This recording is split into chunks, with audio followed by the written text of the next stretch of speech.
So Joseph Campbell, whom I revere, described the mythological tyrant as the man of self-achieved independence. Now, you sort of roll that phrase around on your tongue, and that feels pretty good in our culture. That's what the American dream is. I don't think you could come up with a more succinct description of the American dream than self-achieved independence. There's a problem with the phrase because there's nothing that independence refers to in the whole of our cosmos. You can't show me one example of independence. Everything relies on everything. Everything depends on everything else. Everything influences everything else to a level of subtlety that is beyond our ability to grasp. And yet we aspire, we're drawn towards independence, and we seek to achieve it.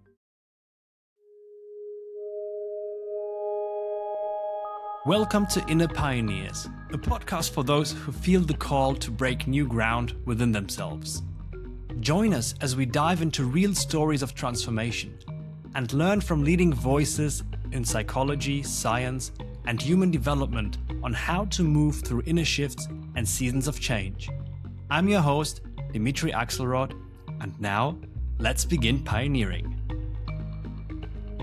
Philip Shepherd is an author and internationally recognized teacher in the field of embodiment, known for his work on restoring a deeper felt sense of connection between the thinking of the head and the intelligence of the body.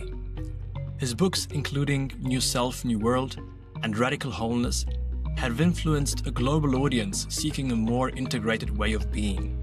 Challenging the dominance of a purely cognitive culture, his work explores how disconnection from the body shapes our perception, relationships, and sense of self. Through decades of teaching and writing, Philip offers a powerful invitation to rediscover the body as a source of wisdom, coherence, and belonging. Philip, welcome. It's a real pleasure to have you here. I told you already before off record that your two books, Radical Wholeness and New Self, New World, were really transformational and pivotal for my own personal journey. And I'm honestly very excited to have you here on board. So welcome. It's such a pleasure to meet you, Dmitry, and I'm so looking forward to wherever the conversation may take us. Wonderful. So, Philip, I would like to start talking about what you wrote in your book, New Self, New World. And I found this book so captivating, not because it was just an accumulation of certain exercises or tools, but it went way beyond that in the sense that you provided what I consider a very sharp and sometimes also painful social and cultural critique. And you uncovered what I think are one of the deepest and most fundamental assumptions that we in our modern Western cultures hold. Yet at the same time, these assumptions, they're kind of hidden or often implicit, and they create the world that we live in, but we very rarely actually become aware or think of them.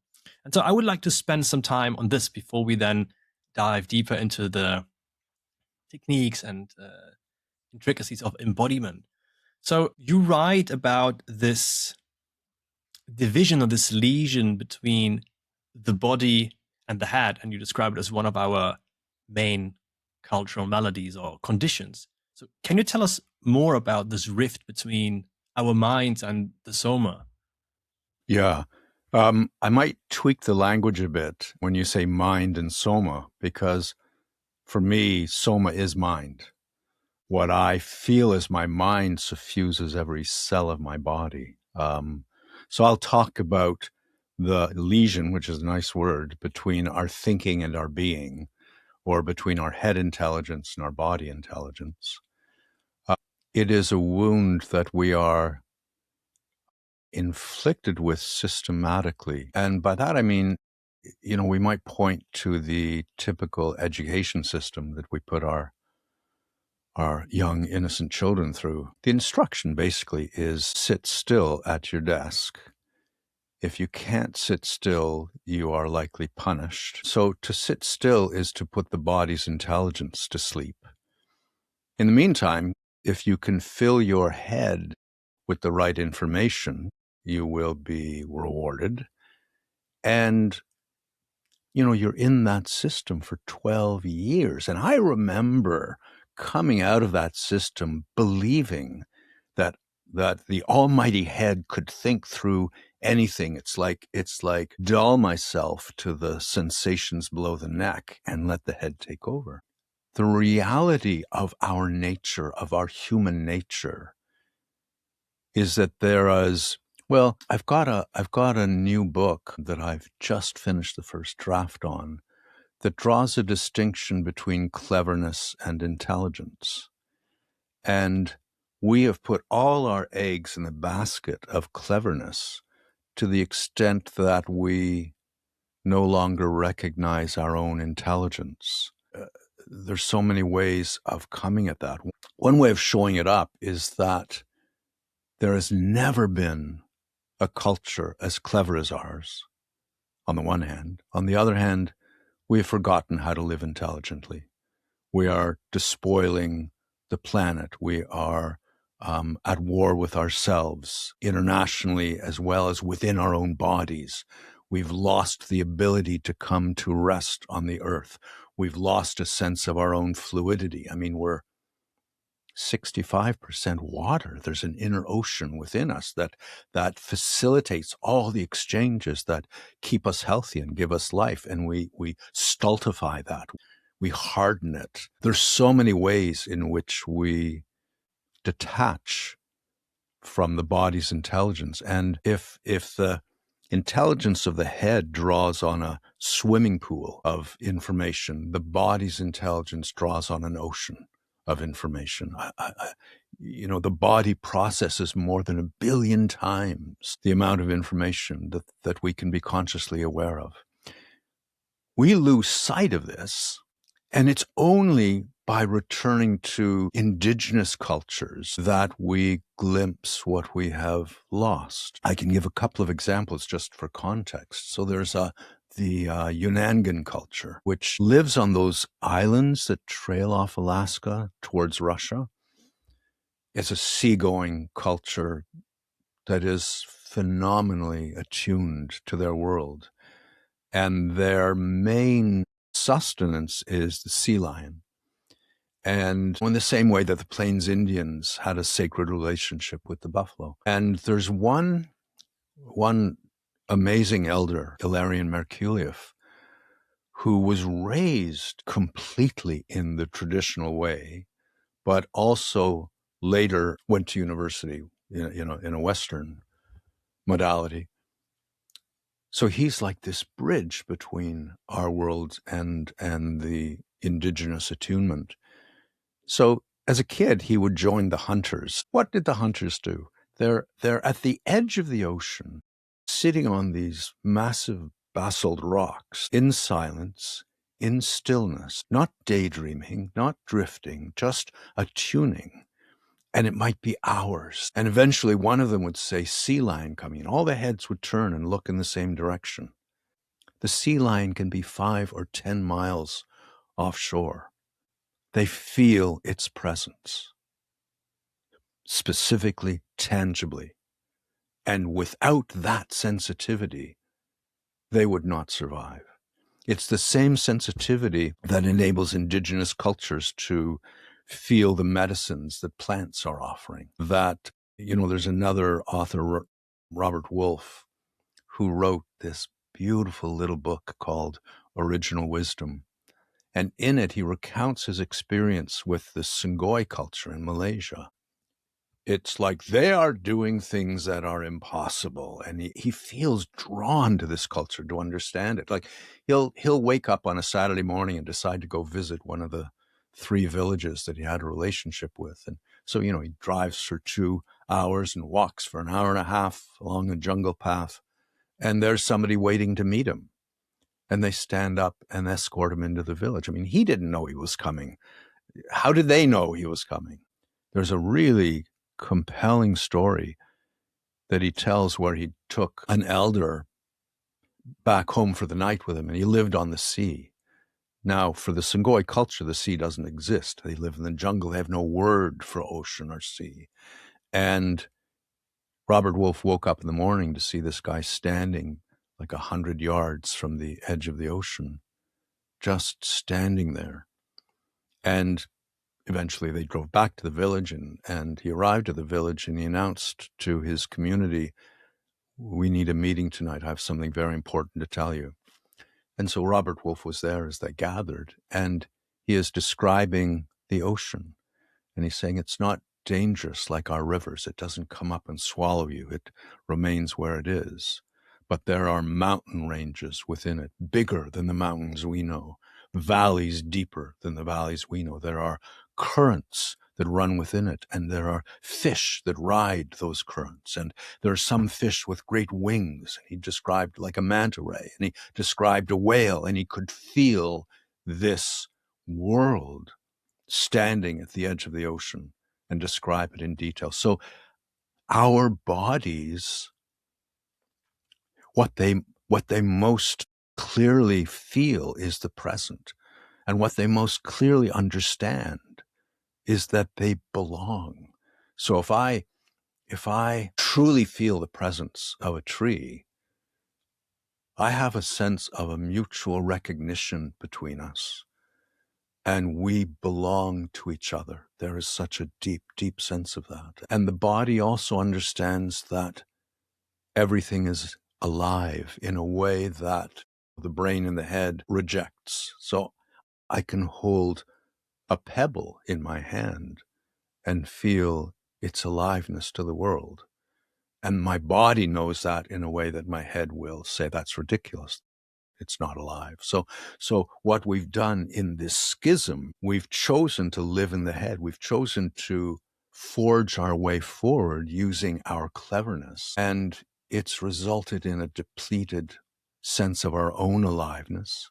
It's resulted in a disharmonious relationship with the world around us. And we're striving to solve our problems with technology. And it's an inappropriate solution. Our deficit is a deficit of self-knowledge, and no technology will show us the way back to ourselves. Sorry, kind of a long-winded response.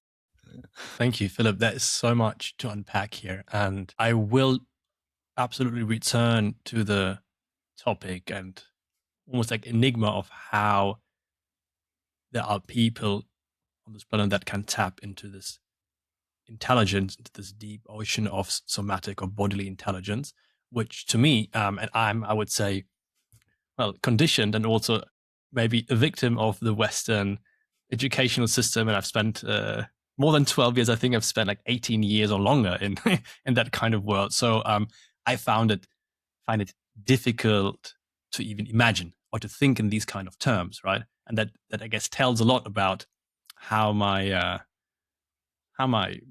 mind was conditioned to work and think. But what I would like to focus now on is really what kind of consequences it has for our world when we created and were created, so shaped and were shaped by a culture that separates our head and our body. Right? And you wrote in your book that this creates a dichotomy, a duality that has an implicit hierarchy that says, well, it's kind of the head steers the body, the male element over the female, the doing over the being, the ideating or thinking over the feeling, right? So how did these fundamental assumptions shape our world? We live with tyranny as the go-to strategy. So let me back up a bit. All the dichotomies you outlined, I absolutely see in the world. The other one is mythologically the dichotomy between the hero and the tyrant. So Joseph Campbell, whom I revere, described the mythological tyrant as the man of self-achieved independence. Now, you sort of roll that phrase around on your tongue, and that feels pretty good in our culture. That's what the American dream is. I don't think you could come up with a more succinct description of the American dream than self-achieved independence. There's a problem with the phrase because there's nothing that independence refers to in the whole of our cosmos. You can't show me one example of independence. Everything relies on everything. Everything depends on everything else. Everything influences everything else to a level of subtlety that is beyond our ability to grasp. And yet we aspire, we're drawn towards independence, and we seek to achieve it. And, you think of the billionaire with his mansion and security guards and people to do his laundry and feed him and do his dishes. It's like a retreat from responsibility. And if you're a billionaire, you're responsible to no one because you can do whatever you want. Responsibility, you think about the word, the ability to respond, to respond to the world around you, to feel it, to be guided by it. But with this exit from the body, as we live in the head, we lose the touch of the present that is always there to help us forward. So I can liken it, I've got this singing bowl, and, I touch the singing bowl and it sings. In the same way, the body sings to the present. The body is a resonator. And what happens in our culture is we take this singing bowl and we stuff it full of our anxieties and our beliefs and our concerns and our dogma and our way of doing things. So now, like the present, it's still going like this, but we don't feel it. We have no connection to it. And all we can do when this happens is guide ourselves, because there is no felt guidance anywhere else. So we sit in our heads and weigh the pros and cons and sort of suffer through decision-making and drive ourselves nuts. And so for me, embodiment is largely about integrating those stuck energies in the body that it can once more sing to the present. So the tyrant of mythology, his castle is the head. We have fortified the head, and the strange land outside is both the body that we live in and the body of the world around us. And counterposed to the tyrant is the hero. And Joseph Campbell describes the hero as the man of self-achieved submission. Now that's very curious, because who wants to submit, and don't you lose yourself? And like there's so many cultural questions around this act of submission, but the reality is that we refuse to submit to our world as it is and ourselves as we are. So the surrender, the submission, is to the whispering of the world that guides us forward. It's also to our own nature. So, in this tension that you spoke of between doing and being, we've given huge value to doing and have diminished the value of being to the extent that it is dwindled away into the remote background of our lives. Being is the body, is our sensation of being alive, is our moment by moment exchange of energies with the world.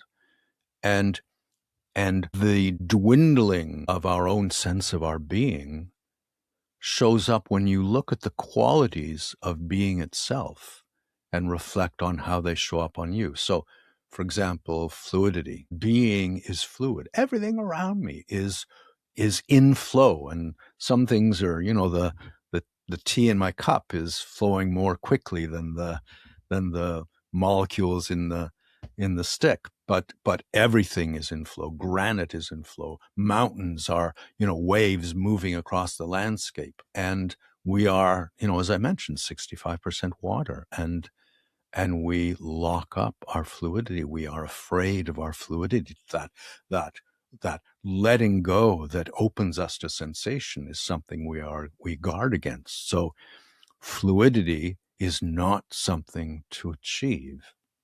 It is something to surrender to. It's there. It's your reality.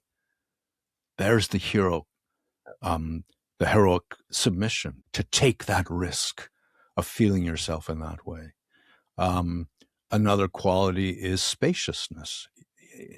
I read that if a hydrogen nucleus were the size of a basketball, the nearest electron would be more than a mile away. All there is spaciousness, and your spaciousness is your living potential. It is out of your spaciousness that newness and possibility are born.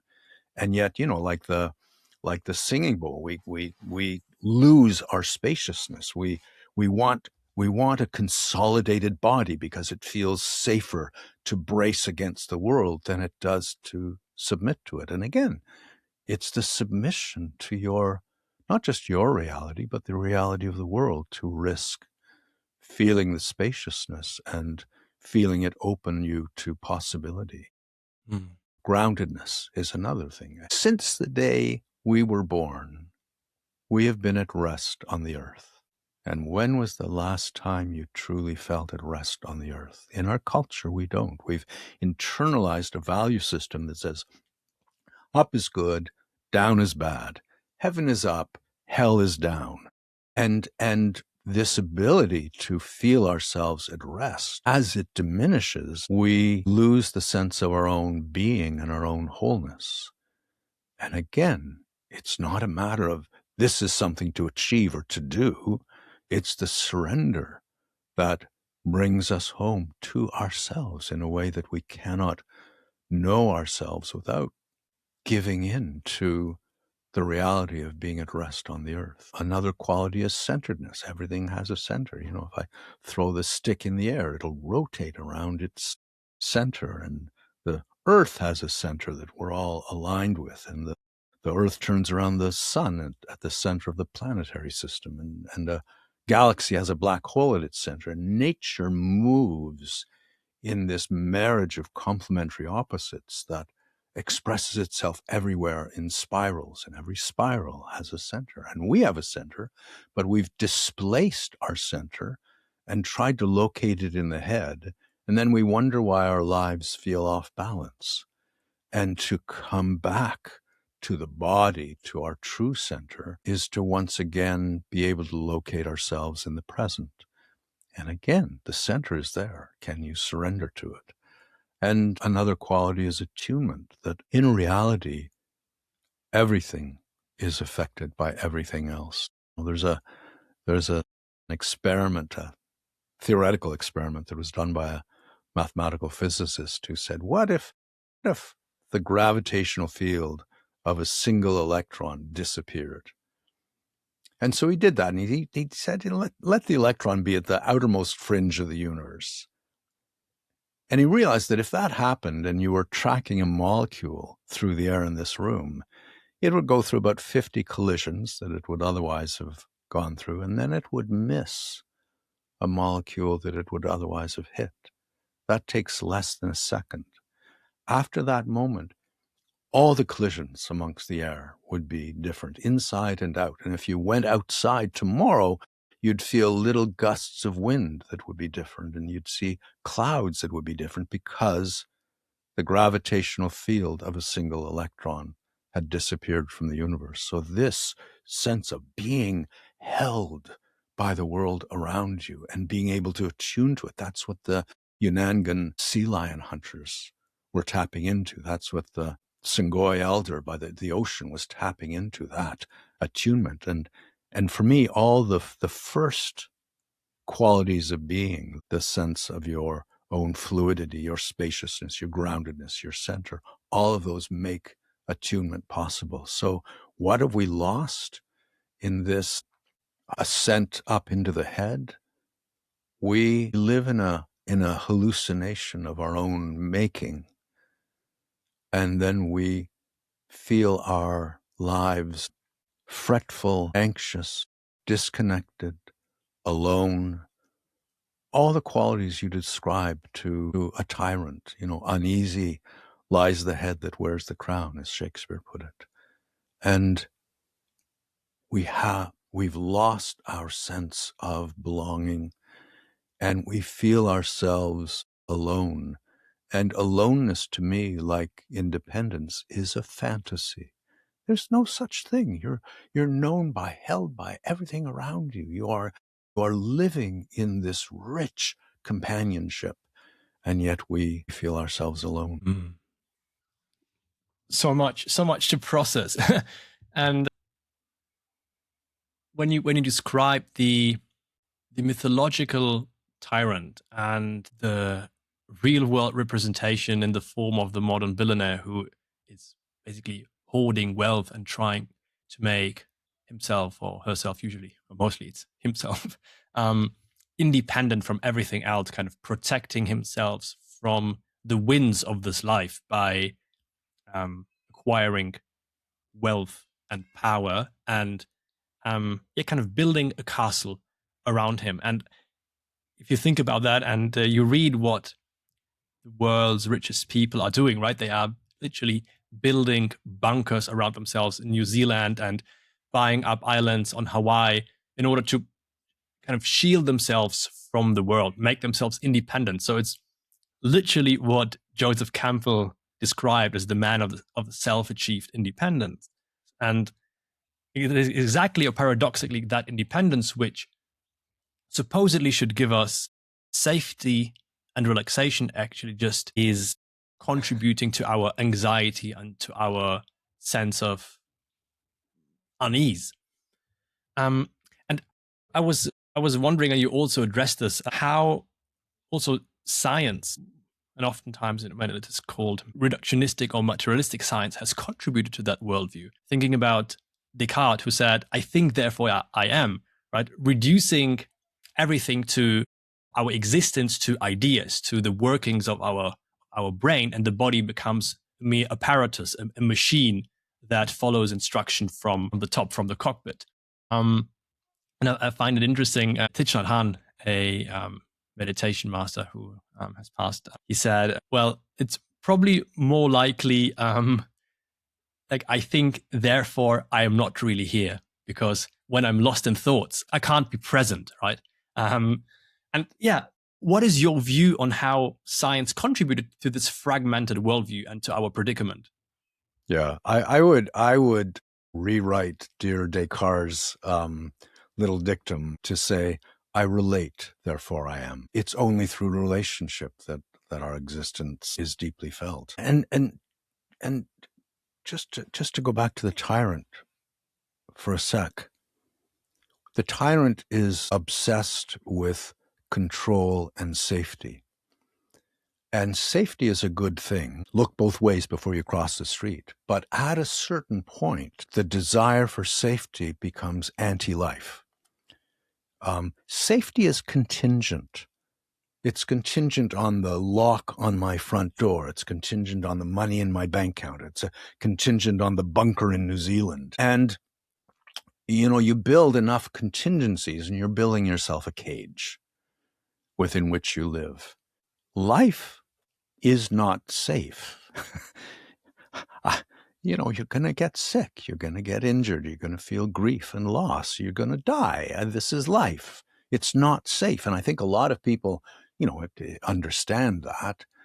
But the conclusion they draw is, well, then maybe if I'm less alive, I'll be more safe. And so they make their lives smaller as a result. To me, security is the antidote to that tyrannical need for safety. And when I say security, I mean there is a security to my being.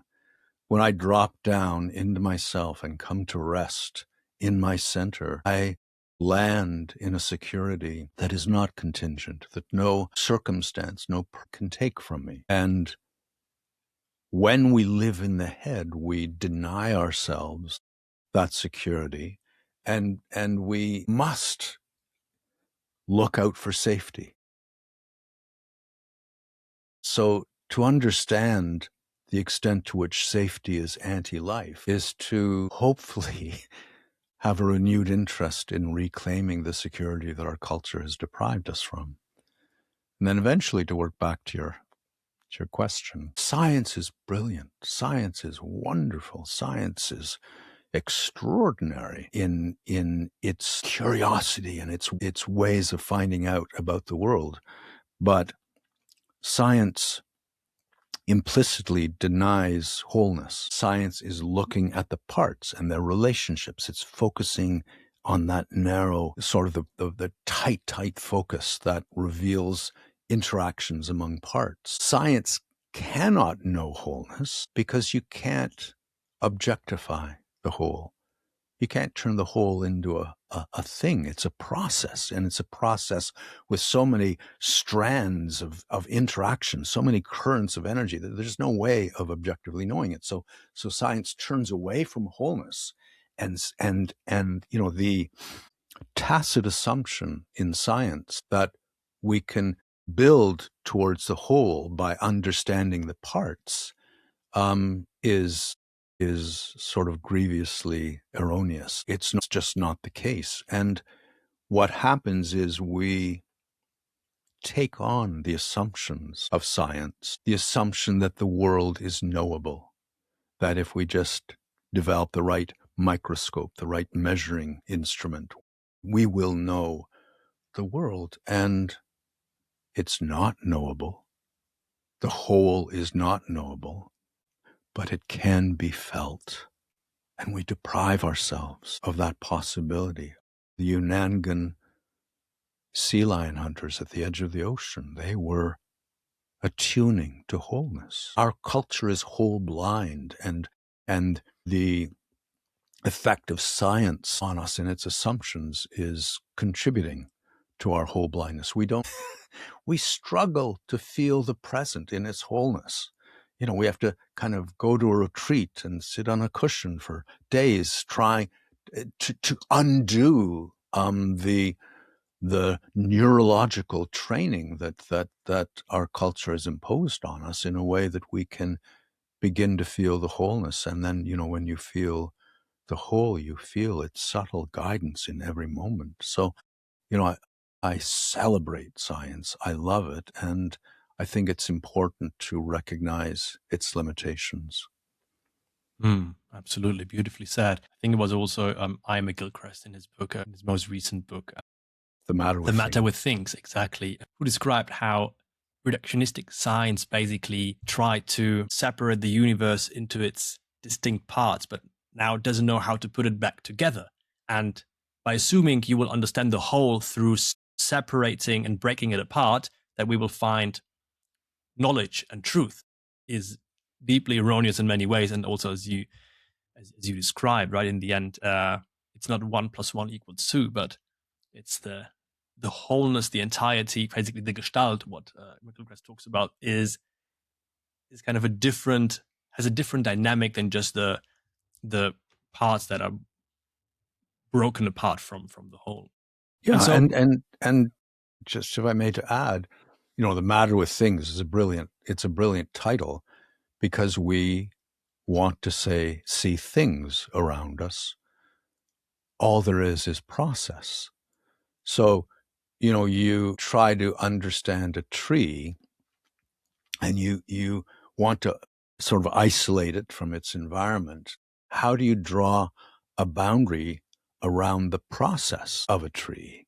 And, well, the tree certainly includes the roots, but the process of the roots depend on the moisture in the earth and the minerals and the insects. So all of those are a part of the process of the tree, as is the rain that falls on the earth, as are the mountains that push the rain from the clouds, as is the sun that lifts the water in the first place up to the clouds. And eventually the process of the tree includes the whole of the universe. There is no boundary you can draw around the process of the tree. Yeah, and that actually is a beautiful segue into a question that pops up in my mind. It's that when we assume a process-based view of life, it is something completely different than if we declare things to be static, right?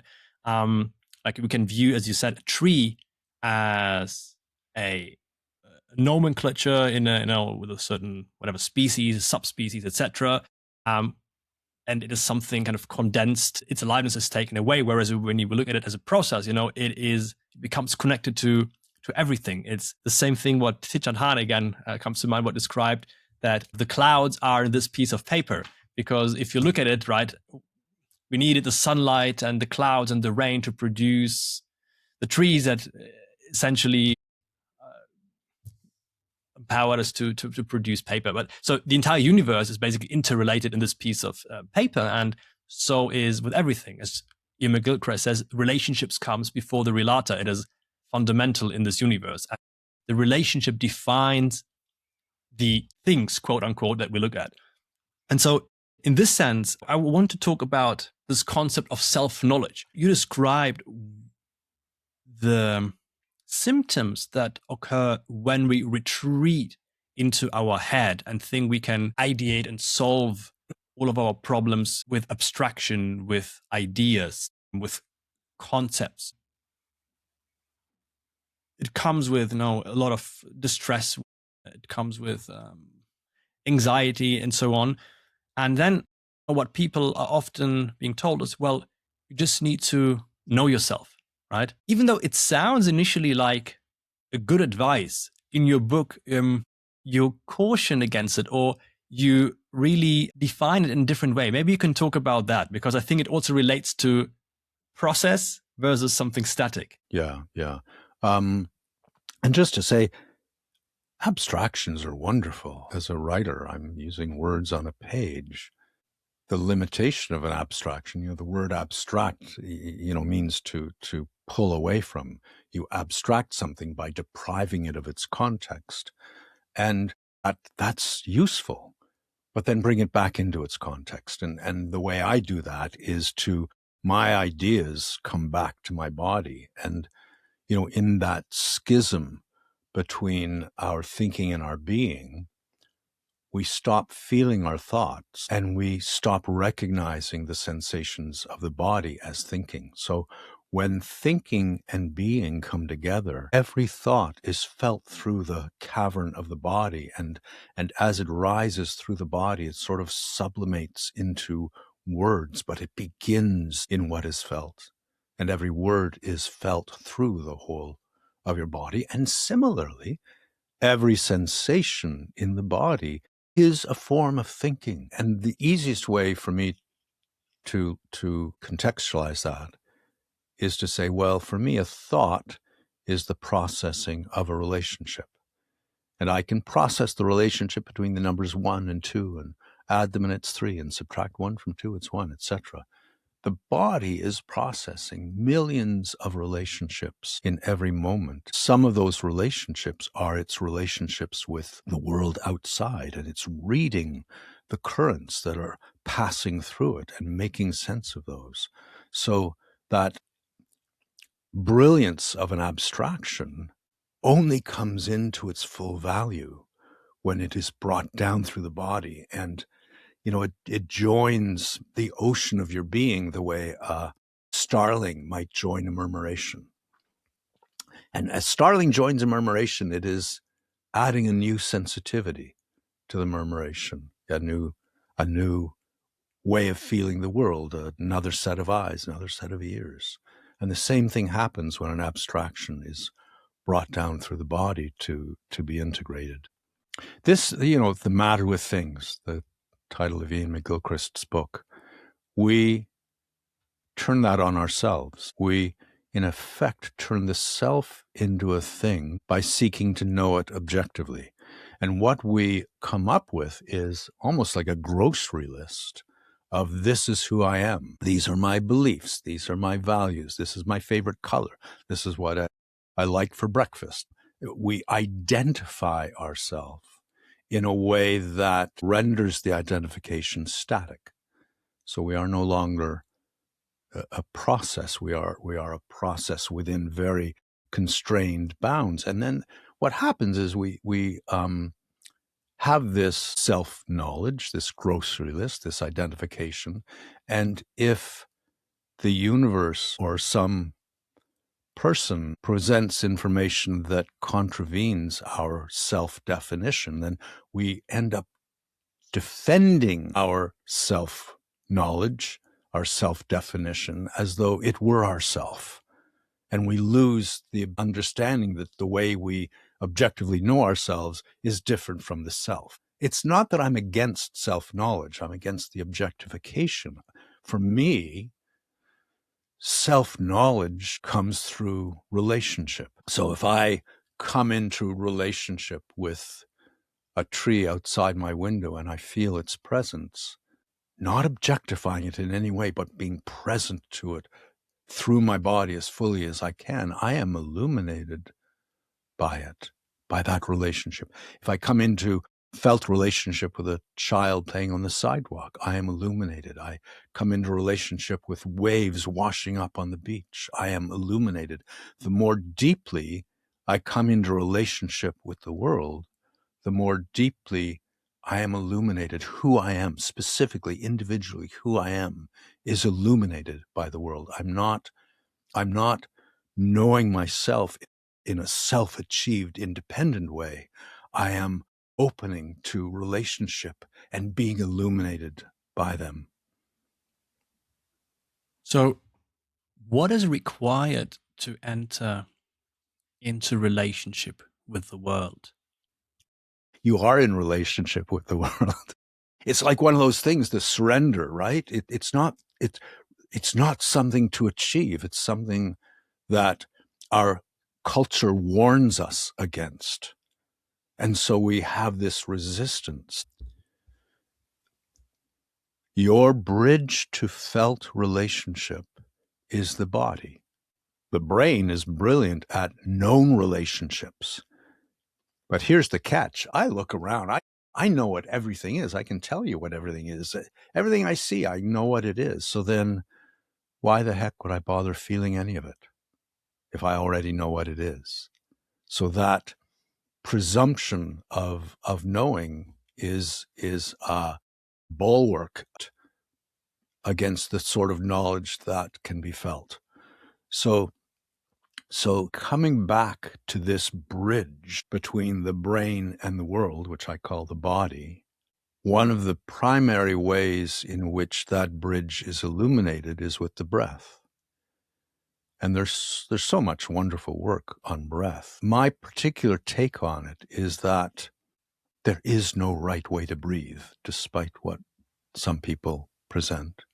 But there's a principle for me that says the whole of the body can be available to every breath.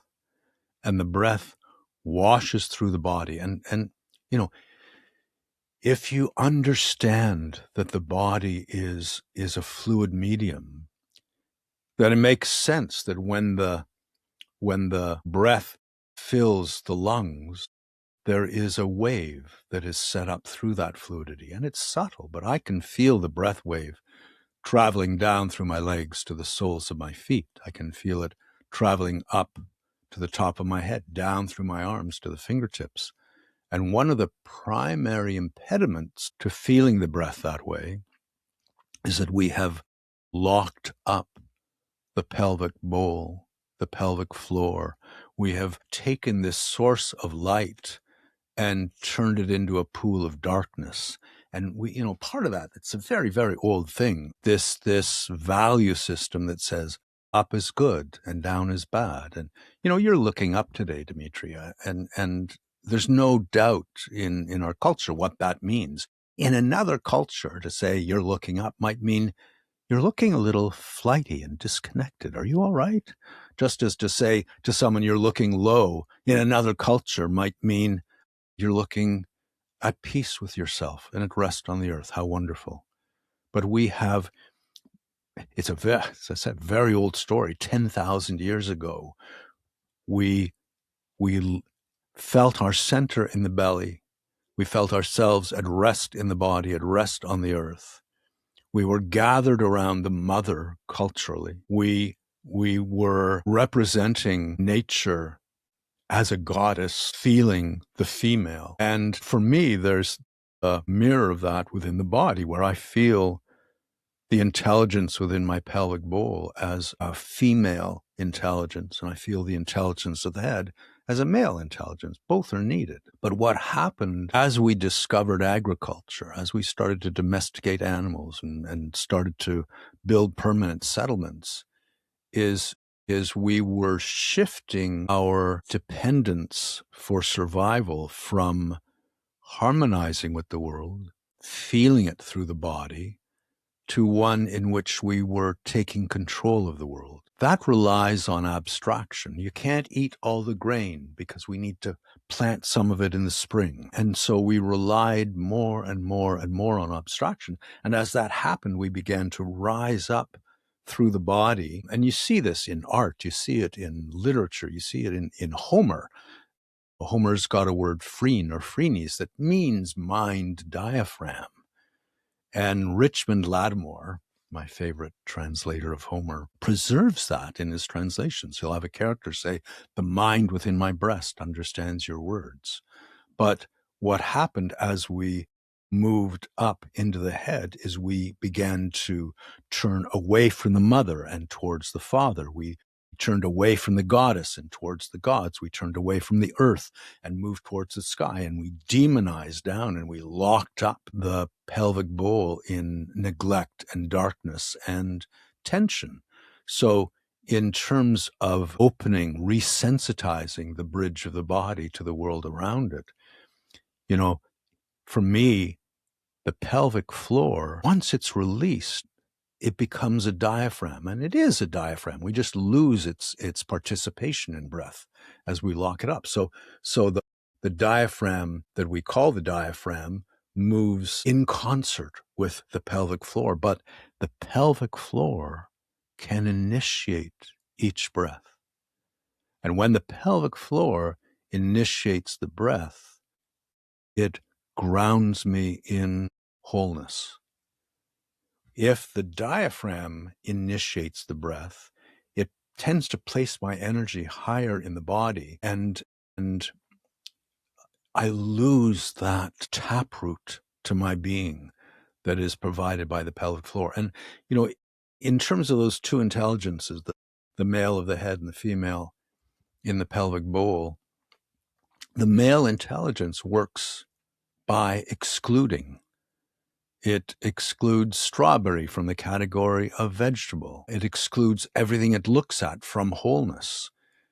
The pelvic bowl is inclusive.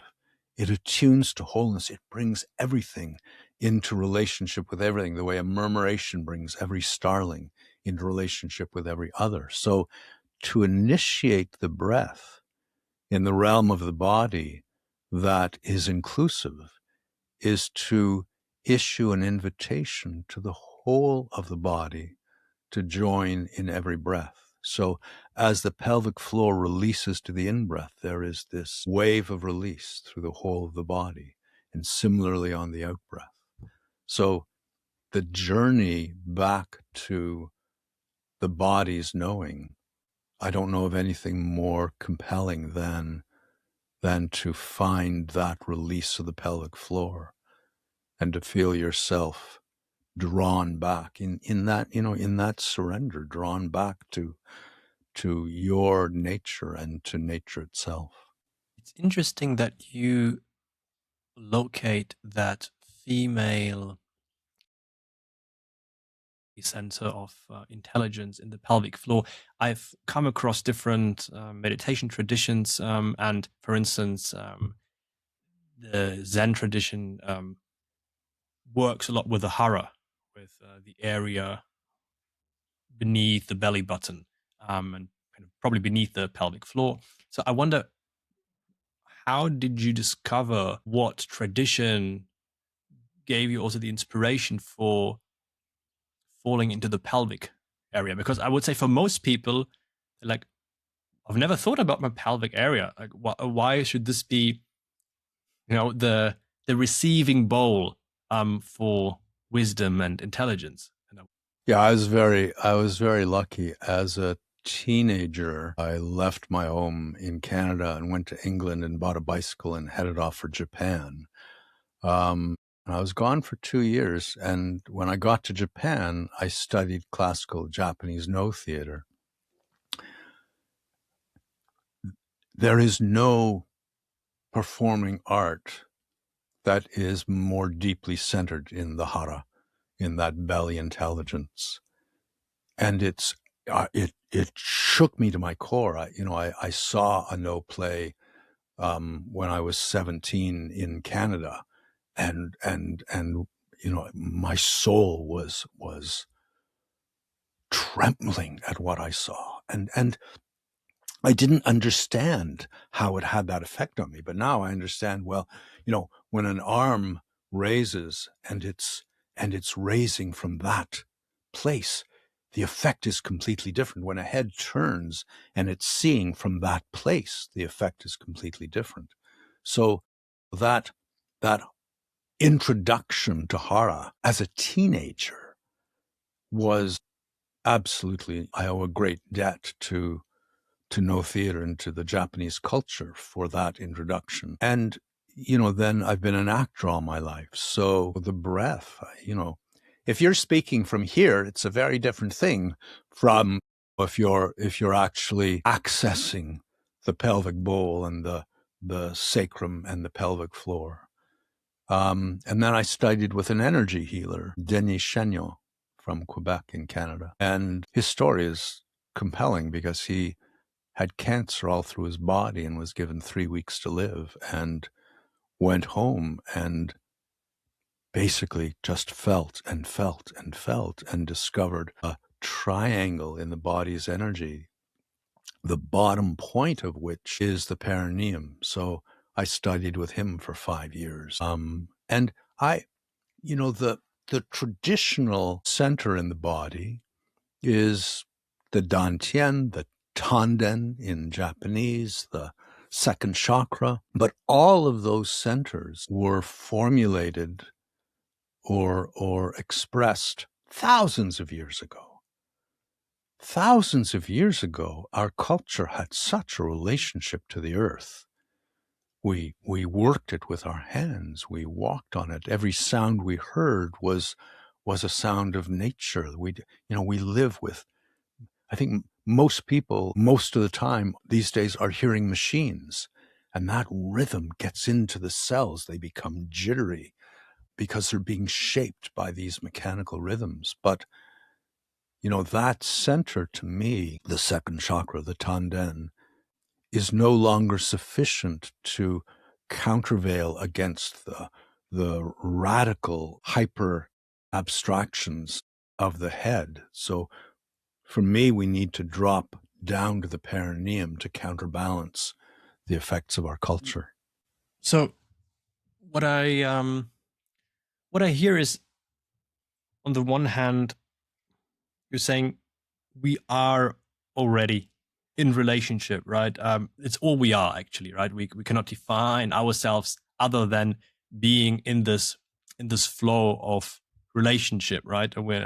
And at the same time, there is a deep conditioning ingrained in our culture and in us, in our neurobiology, that makes it harder to connect or to uncover these streams of relationships to ourselves, to the world. And so while we are always being held in wholeness, as you describe, we often are not aware of it or don't see it or often don't feel it. And we feel lost. We feel like a tumbleweed being carried around by the winds without any grounding. So for our listeners out there, how does one start, practically speaking, engaging in our wholeness and our relationality again? That brings us into felt relationship most reliably is the quality of gentleness. So when I move a baby's arm into a sleeve, I'm doing it gently, right? Because then I can feel and dance that arm into the sleeve. Gentleness is something we don't afford ourselves. We're not gentle with ourselves. We're not gentle with the world. We live in this tyrannical mode that seeks to control and dominate and work from the head. So, for example, how gently can you feel the breath in the body? And can you feel it more gently and more gently still? How gently can you there's a pain in the body. How gently can you feel it? And can you give it love? Because what happens, we brace against the present. We brace against ourselves. We brace against our own sensations in ways that create this subtle lattice work of tension throughout the body. And to bring love to that, we deny ourselves the ability to feel good because we operate with this assumption, well, if I can get through this now, I will feel better later. If I can just get through this, I'll feel better later. And to me, the surrender to being, the surrender to the breath that allows me to come to rest in my body, that allows me to come to rest on the earth, that allows me to feel myself at rest in the present, that surrender always feels good.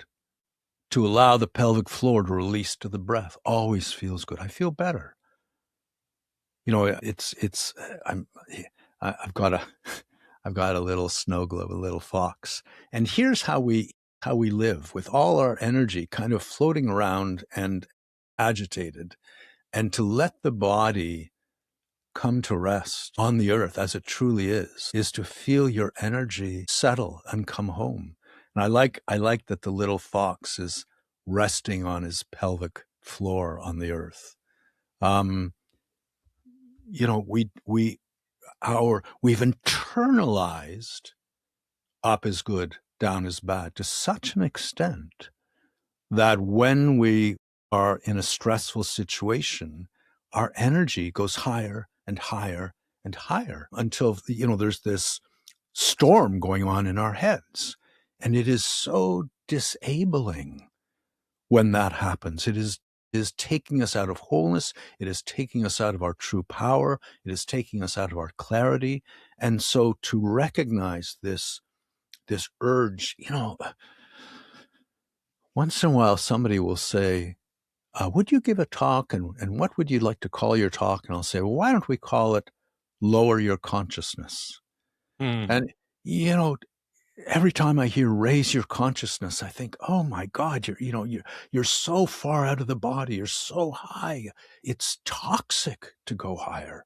Drop down, come back to the earth, come back to its companionship, come back to the reality of your being in this world and settle like that little fox in the snow globe. It's giving yourself permission to recognize how your neurology has been shaped, how we're committed to doing, how we're taking out of gentleness, and to, again, as a doorway into felt relationship.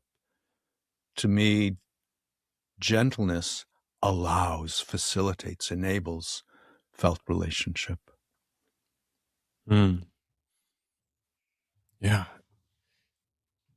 You mentioned that our culture that only values assent leads to sort of bypassing, right? Trying to live our lives without the connection to our body. And your words reminded me a lot of Francis Weller, who also speaks a lot about that the journey of the descent is where your soul is waiting. It's the journey into the earth, into our roots, right? Where germination happens, right? And can't have a tree that reaches into the sky without roots, basically, that go down deep, maybe down into hell. But we need to seek a balance between our intelligence in the head, the brain intelligence, but also the intelligence that we harbor in the body. And you gave this very impressive example of that indigenous tribe living in, I'm not sure if it's Canada or the US, or if it's Alaska. Or the US, the Unangan culture, yeah. And that they can somehow tap into this deeper ocean of intelligence and sense the presence of beings that I would say, to me, sounds almost impossible.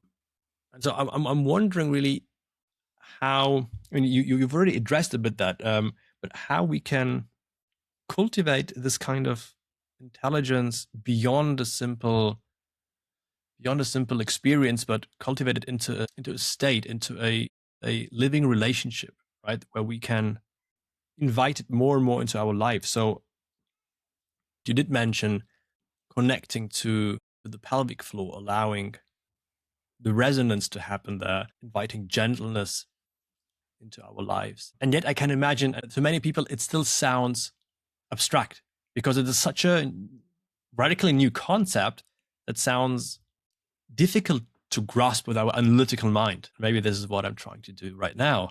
Trying to draw something into abstraction which needs to be actually experienced. It is a surrender that is being asked of us. In my understanding, it's a life or death issue. We need a new way of being. The way of being to which we are currently addicted is toxic. A new way of being doesn't mean let's recycle. I mean, recycling is great, but a new way of being is a new neurological sensitivity to the world around us. So the challenge, and it's not, let's take an online course and we'll get there. 3 easy steps. It's not that. It's a lifetime. I mean, I am deepening and deepening, and there's no. I'm so keenly aware of my own limitations still that the challenge is alive in my life, and to understand the challenge as one in which we are reshaping our neurology, then you look to what that requires. And there's a feature in the brain called the nucleus basalis that facilitates plasticity. It facilitates new neural pathways being grown. And the nucleus basalis, it's running, as you well know, 24/7 with kids. But then you turn 10 or 11 years old and it starts to shut down. And that's why it's so much more difficult to learn a foreign language, as a 20-year-old than it would have been as a 8-year-old. The nucleus basalis can be reawakened by a few different things. One is, if there's a shock. Another is a novel situation. You've never been to Hong Kong, and there you are, and the nucleus basalis awakens. But the third quality is the quality of paying close attention. So you think of a stroke victim, and the therapist gives the stroke victim a pen and says, pick up the pen. And he says, I can't, my hand doesn't work. No, concentrate, pay close attention, pick up the pen. And, it works a little bit and concentrates and eventually can sort of pick it up and eventually picks it up without thinking. The quality of paying close attention is one of the most difficult things to do when you can barely feel what you're paying close attention to. So I can raise one eyebrow. I can't raise the other one by itself. I could. If I spent hours, I could reactivate those neural pathways and raise just that eyebrow. It's a similar challenge to, we have lost the pelvic floor. Our neurology has withdrawn from it. We no longer feel it. So that quality of paying close attention goes hand in hand with gentleness and is an agony to be with something and you can barely feel it, but to hang in there. But my God, the rewards are phenomenal. It bears treasure if you can stay with it. Is this what you teach people in your embodied present process? Absolutely. And the other thing too is what impedes us in that creation of a new way of being is habitual ways of living that we don't notice. So what a lot of the practices do is they will help people bump up against a habit they're not even aware of. If you're not aware of a habit, you have no choice. You can't exercise any other possibility. You become aware of it, and it's already started to change in the same way that, you can't observe a particle without changing it. You observe it. So it's like pulling it out of the darkness into the light, and then you acquire choice. And it's, for me, that I would never tell someone what choice they could make, but boy, I want them to have the choice to make for themselves. If we think about choices or difficult decisions, tensions in our lives, paradoxes we need to hold, the stresses that we need to survive, how could we allow ourselves also be guided by the wisdom of the body? How could we use it in this decision making? So I'm not aware of making decisions in my life. And I find it curious, the word decision, comes from a Latin verb that means to cut away, like incision comes from the same. I will weigh things abstractly for sure, but then I drop all that down into the body and I sit with it, and eventually it lands. What I should do lands beyond all doubt, all ambiguity.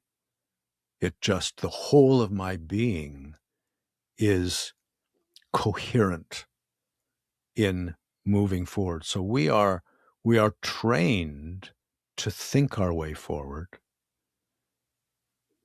All that abstract knowledge being brought to bear, and we make our decision. And we have a diminished kind of experiential knowledge of how to feel our way forward.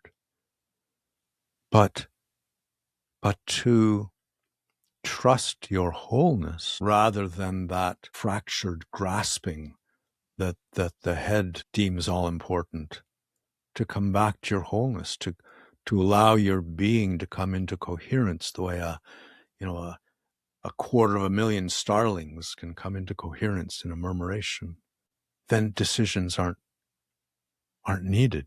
Just you feel your way forward, and there is such clarity to that. Very interesting that this concept of decision making is not really present so much in your life, but the path unfolds naturally through sinking into the body. And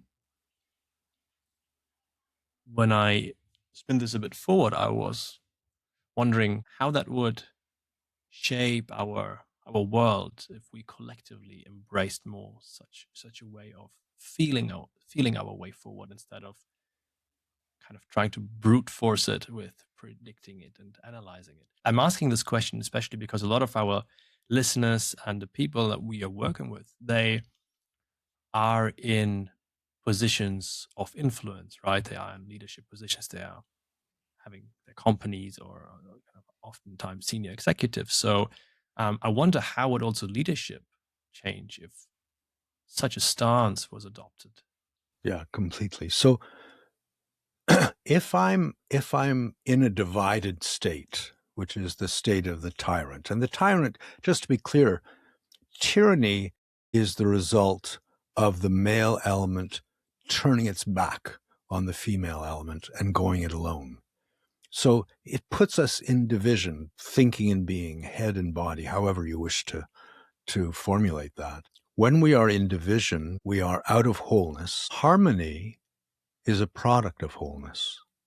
Harmony is, there's order, which that head tends to gravitate to, which is hierarchical and based on an abstract system that's imposed. Harmony is a process that results from every part of an organic whole yielding to every other part, and it comes into harmony. And when we are not in wholeness, we cannot feel harmony in ourselves or in the world. So then it is impossible to harmonize with the world. And when I am feeling my way forward, I am guided by the world's harmony. I am dropped into my wholeness, attuning to wholeness, and the way is clear. And if it's not clear, I wait. I stay with it. I'm present to the issue, whatever it might be. Leadership, if it becomes tyrannical, will require force and will create division. It will create division within the corporation, within the body, within the whole, whatever it might be. To feel your way forward is to take into account all the mindful awarenesses that lie within the corporation, within the team, in the whatever, and bring them together into the most potent resolution. Leads with sensitivity and leads without attachment to the way to arrive at an outcome. So leadership will adjust when it is organic, when it is attuned to the whole, as opposed to this is what we're going to do and how we're going to do it without any responsibility to the unfolding present. While you were talking, I was wondering, how does trauma also relate to embodiment? Because when we think or study trauma, we often hear of people dissociating from the felt sense, right? From the body, from the emotions, from the feelings even, because they're too painful. It seems that for traumatized people, it is almost impossible to even feel the body, right? And to tap into this source. What is your approach to start this reconnection? Yeah, so trauma is chiefly characterized by a dissociation from the body. By that standard, we are all traumatized. We live in the head, you're traumatized. I mean, it's just, how do you get away from that as an understanding? And in trauma, you lose the resource of the body's intelligence. It becomes incoherent. In my experience, the journey back to coherence requires two things. One is it requires expression. That what has been buried, what has been prohibited from being expressed, you're not going to integrate that if that prohibition remains in place. And, in the journey to wholeness, there's only one means that will take you to wholeness, which is integration. You can't fix things. You can't overcome them. You can't get to wholeness by pushing things aside. So what is that expression? It might be writing. It might be talking to someone. It might be standing in the woods screaming at the top of your lungs. It might be hitting a pillow with a tennis racket. But to feel yourself in a safe way, however that may show up, allowing this wound to be expressed. And there are fabulous modalities that help people with that. But there's the second step for me that is crucial, which is this expression has happened, and then how to bring that back, all that energy, how to gather it and bring it back to your center. And that process of integration to me is crucial. If it doesn't happen, your ability to center yourself, I think, will be impaired in some way. I have one last question for you, Philip. So if you had a wish for humanity, what would it be? To recognize that aloneness is an illusion, to feel the gift of this miraculous planet on which we live, understand that what moves life forward is a mystery that cannot be known, but it can be felt, and to join your life to that mystery in a way that brings you more and more alive to the world around you. Thank you, Philip. So if people want to find out more about your work, about what you do, where should they look? I have a website, which is embodiedpresent.com, not embodied presence. I have difficulty with the term embodied presence because it's tautological.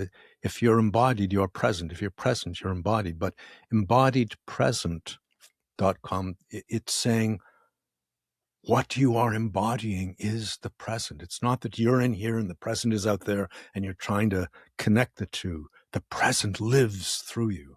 And to open to that attunement is the path that leads to true embodiment. So embodiedpresent.com, and we have so much in the way of free resources. There's a community that's free to join that supports embodiment and brings issues to the fore. There's also a membership it's a membership like a gym membership where there are 300 exercises that I've recorded, and you get an email once a week alerting you to an exercise, and it's only through practice, it's only through experience that our neurology changes. So it's there, and it's, the challenge we face is we live immersed in a culture of forgetfulness. And so we slip into forgetfulness, and how to remember. And that's what the membership provides, is this ongoing drip feed of remembrance. I've also written 3 books, the 2 you mentioned. There's also Deep Fitness, which is about embodied fitness. And I won't talk about the book here, but it's one that I wish everyone knew about. And, we have other courses as well on the website that people might find interesting. And yeah, for those living in Europe, you are also coming to Europe this year. I will be attending the Embodied Present Process in Berlin in May. And I think you will also be in the UK, right? Yeah, in Oxford, also in Basel, I think also in Vienna. That's I'm waiting to hear back if there's a space in Vienna. If it's not in Vienna, it might be Copenhagen. And it starts sort of mid-May and runs into June.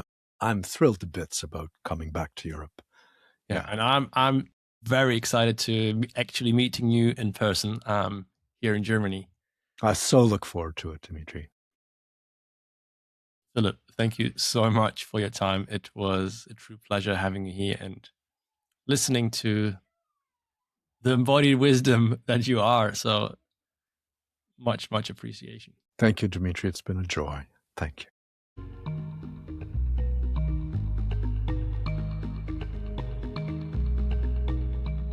Thank you so much for listening to Inner Pioneers. If you found this conversation meaningful, don't forget to subscribe and share it with someone you care about. Want to go deeper? Visit evolute-institute.com. Until then, keep pioneering one step at a time.